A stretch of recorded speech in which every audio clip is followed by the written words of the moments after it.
ቀድሞ በረከሰ ዓለም ውስጥ ቀድሞ እጅግ በሚዘገንን ሕይወት ውስጥ የሚኖር ሰው ነው የምንኖር ነበርን። አንደኛ ዮሐንስ ምዕራፍ 5 ላይ ቁጥር ተመልከቱ ምን እንደሚል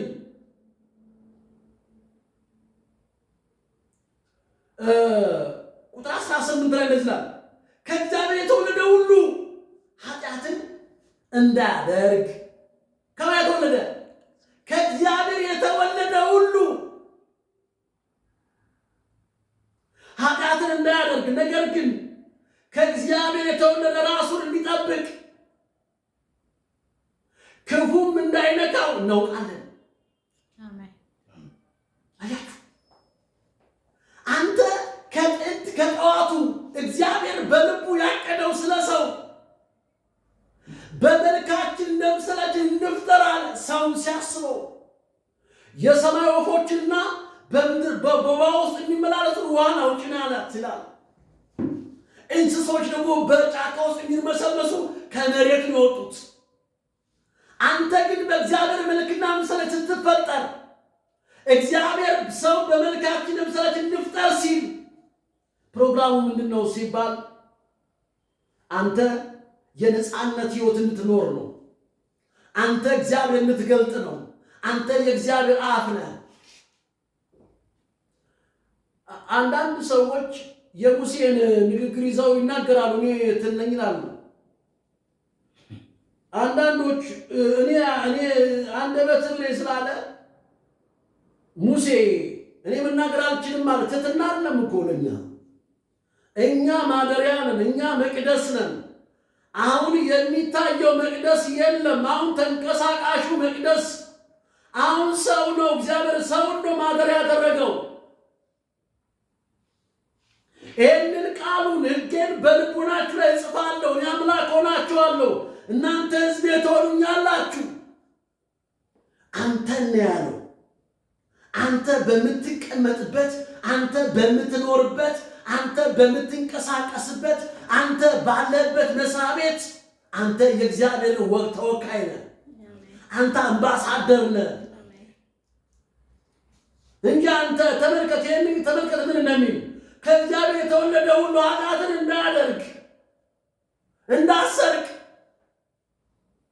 እንዳታመነዝር፣ እንዳትዋሽ፣ የማይመለከት ቦታ እንዳትገባ፣ አኗኗር፣ ንግግር፣ ሕይወት ተቀምጦልሃል። አንተ መመሪያ አለ። አንተ እንዳልተረገው መፈረስ አይደለም። አንተ የተገራህ ነህ። በምን? በእግዚአብሔር ቃል። ይህ ተመልከቱ፣ ከእግዚአብሔር የተወለደ ሁሉ ኃጢአትን እንዳያደርግ። ኃጢአትን አላደርግ ማለት አይደለም። እግዚአብሔር በአንተ እንደሚኖር፣ እግዚአብሔር በአንተ እንደሚጠቀም፣ እግዚአብሔር ተሸክመ እንደምትዞር የእግዚአብሔር ልጅ ያለው ሕይወት አለው የተባለው ለዚህ ነው። አንተ እግዚአብሔር ልጅ አለ፣ የእግዚአብሔር ልጅ ያለው ሕይወት አለው። ሕይወት ተሸክመ ነው የምትዞረው። የምን ሕይወት? ሕይወትን የሚሰጥ የሕይወት መንፈስ አንተ ውስጥ አለ።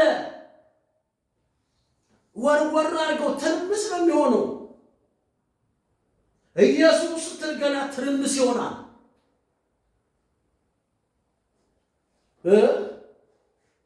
እችን ቃል ደግሜ ላምድ። ከእግዚአብሔር የተወለደ ሁሉ ኃጢአትን እንዳያደርግ፣ ነገር ግን ከእግዚአብሔር የተወለደ ራሱን እንዲጠብቅ። ከእግዚአብሔር የተወለደ ምንም ራሱን እንዲጠብቅ። ቲክቶክ ላይ አንድ ነገር አየሁ። አንድ ሰማሁ። አንድ መምህር ሲናገሩ ጴንጤዎች ክርስቶስ ብርሃናችን ነው ይላሉ። ታዲያ ለምን የብርሃን ለምን አስፈልጋቸው አለ። መጽሐፉ የሚለው የበራው የዓይናችን የሚንከባለለው አይደለም። የበራው ልቦናችን ነው። የልቦናችሁ ዓይን ሲበሩ ነው የሚለው የመጥራቱ ተስፋ ምን እንደሆነ ታውቁ ዘንድ በክርስቶስ ያለ ምን ርስት ባለጠግነት። ርስትና ምን ባለጠግነት። ይሄ አይንማ ይሄ ብርሃን የምንነካው ይሄ መቅደስ ነው። አይኖቻችንን ያበራው ዳግመኛ የተወለደው አይናችን አይደለም፣ አፍንጫችን አይደለም። ዳግመኛ የተወለደው እጃችን አይደለም፣ ይሄው እጃችን እንዳለ ነው። ዳግመኛ የተወለደው መንፈሳችን ነው። ዳግመኛ የተወለደው በአዳም በኩል አትብላ በበላ ቀን ሞትን ትሞታለህ የተባለው ያ ሰው ያ ሙት የነበረው መንፈሳችን በክርስቶስ ሞትና ትንሣኤ ምን ሆነ? እንደገና ተወለደ። እንደገና የእግዚአብሔር ልጅ ሆነ። እኛ የእግዚአብሔር ልጆች ነን። አዎ ብርሃን ነን። አዎ ለዓለም ብርሃን ነን። መልካሙ ሥራችሁን አይተው የሰማይ አባታችሁ እንዲያከብሩ ብርሃናችሁ በሰው ሁሉ ፊት ይብራ ተብለናል። እኔ የዓለም ብርሃን ነኝ። አንቺ የዓለም ብርሃን ነሽ። አንተ የዓለም ብርሃን ነህ። ጨለማውን የምናበራ ምን ማለት ነው? ጨለማ ማለት አትስረቅ ነው። ጨለማ ሌብነት ነው። ጨለማ ዝሙት ነው። ጨለማ ሰው መግደል ነው። ጨለማ ዘረኝነት ነው። ጨለማን የሆነ አናወሳስበው። ጨለማ ማለት የሆነ አይደለም። አንተ ውስጥ ነው ያለው። ክፋት፣ ተንኮል፣ ምቀኝነት፣ ቅናት፣ ሐሜት አስወግዳችሁ ጌታ ቸር መሆኑን ቀምሳችሁ እንደሆነ አሁን እንደተወለደ ሕፃናት የቃል ወተት ተመኙ ነው የሚለው። እኛ ዳግም ተወልደናል። የቃል ወተት የምንመኝ እንደ እግዚአብሔር ቃል ለመኖር አንጣጣርም። እግዚአብሔር እኛ ውስጥ ነው ያለው። እንዴት ነው ያለው? በቃሉ እግዚአብሔርን ተሸክመን የምንዞር ነን። ምናብ ሕይወት አይደለም ያለን። እርግጠኛ የሆንበት እግዚአብሔር ቃል ውስጣችን አለ። በክርስቶስ ግራ እንጋባም። እኛ ሕይወታችን እርግጠኛ ነው። ወደ እግዚአብሔር መንግሥት እንደገባን ዳግመኛ በመወለድ እግዚአብሔር ልጅ በመሆን አንድ ሰው ቤት ስራ ቢባልና መሬት ቢሰጠው ሄዶ ሲሚንቶ ያመጣል፣ ሄዶ እንጨት ያመጣል፣ ብሎኬት ያመጣል፣ ከዛ ሳር ያመጣል፣ ከዛ ደግሞ ሸምቆ ያመጣል። አሁን ያለው የክርስትና ሕይወት ልክ እንደዚህ ነው። ቁጭ ብለህ እግዚአብሔርን ቃል ብላ፣ ግራና አትጋባ። የተመሰቃቀለ ሕይወት ቤት የሚሰራው ህንፃ ከሆነ በብሎኬት፣ በፌሮ፣ በሲሚንቶ አንድ አይነት ማቴሪያል የሚያስፈልገው እንጂ ዘላቂ የሆነ ሕይወት ለመኖር ህንፃን በሳር አሰራው፣ ህንፃን በገዳ አሰራው፣ ህንፃን በእንጨት አሰራው። እናንተ እግዚአብሔር ህንፃ ናችሁ ተብለናል።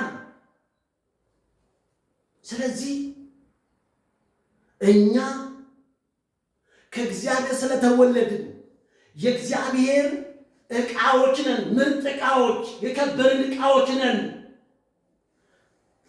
እስቲ እኔ የእግዚአብሔር ዕቃ ነኝ በሉ እስቲ። አንቺ የእግዚአብሔር ዕቃ ነሽ።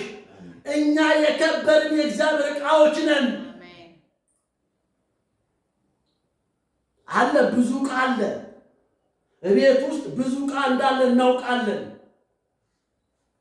በክብር የተቀመጥን በክብር የምንኖር ሰው ለማየት የሚጓጓልን የክብር ዕቃዎች ነን።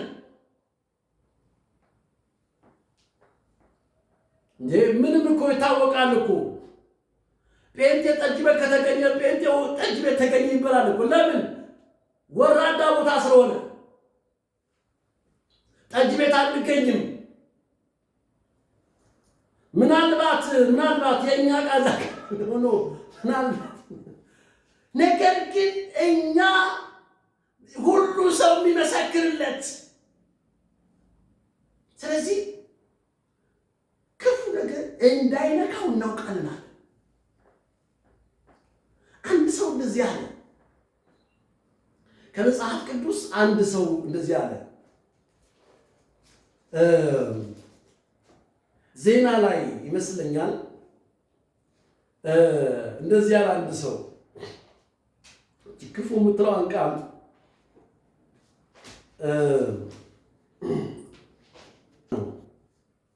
አንደኛ ዜና ምዕራፍ 4 ቁጥር 9 ላይ እንደዚህ ይላል። ቁጥር 9 አንደኛ ዜና ምዕራፍ 4 ቁጥር 9 ተመልከቱ። ክፉ እንዳይነካኝ አለ አዲስ ቃል አፍስ እሱ እንደዚህ አለ። ያቤጽ ቁጥር 9 ያቤጽ ከወንድሞቹ ይልቅ የተከበረ ነበረ፣ እናቱ በጣር ወልጄዋለሁና ብላ ስሙን ያቤጽ ብላ ጠራችው። ያቤጽ እባክህ መባረክን ባርከኝ፣ አገሬንም አስፋ፣ እጅ ከእኔ ጋር ትሁን፣ እንዳያሳዝነኝ ከክፋት ጠብቀኝ ብሎ የእስራኤል አምላክ እግዚአብሔርን ጠራ፣ የለመነውን ሰጠው ይላል። ምን እንዳይል ነው ያለው? ከእኔ ጋር ትሁናልና እጁ ከእግዚአብሔር ከእኔ ጋር ትሁናልና እንዳያሳዝነኝ ከክፉ ምን አድርገኝ? ጠብቀኝ ጠብቀኝ ያለው እሱ ያቤጽ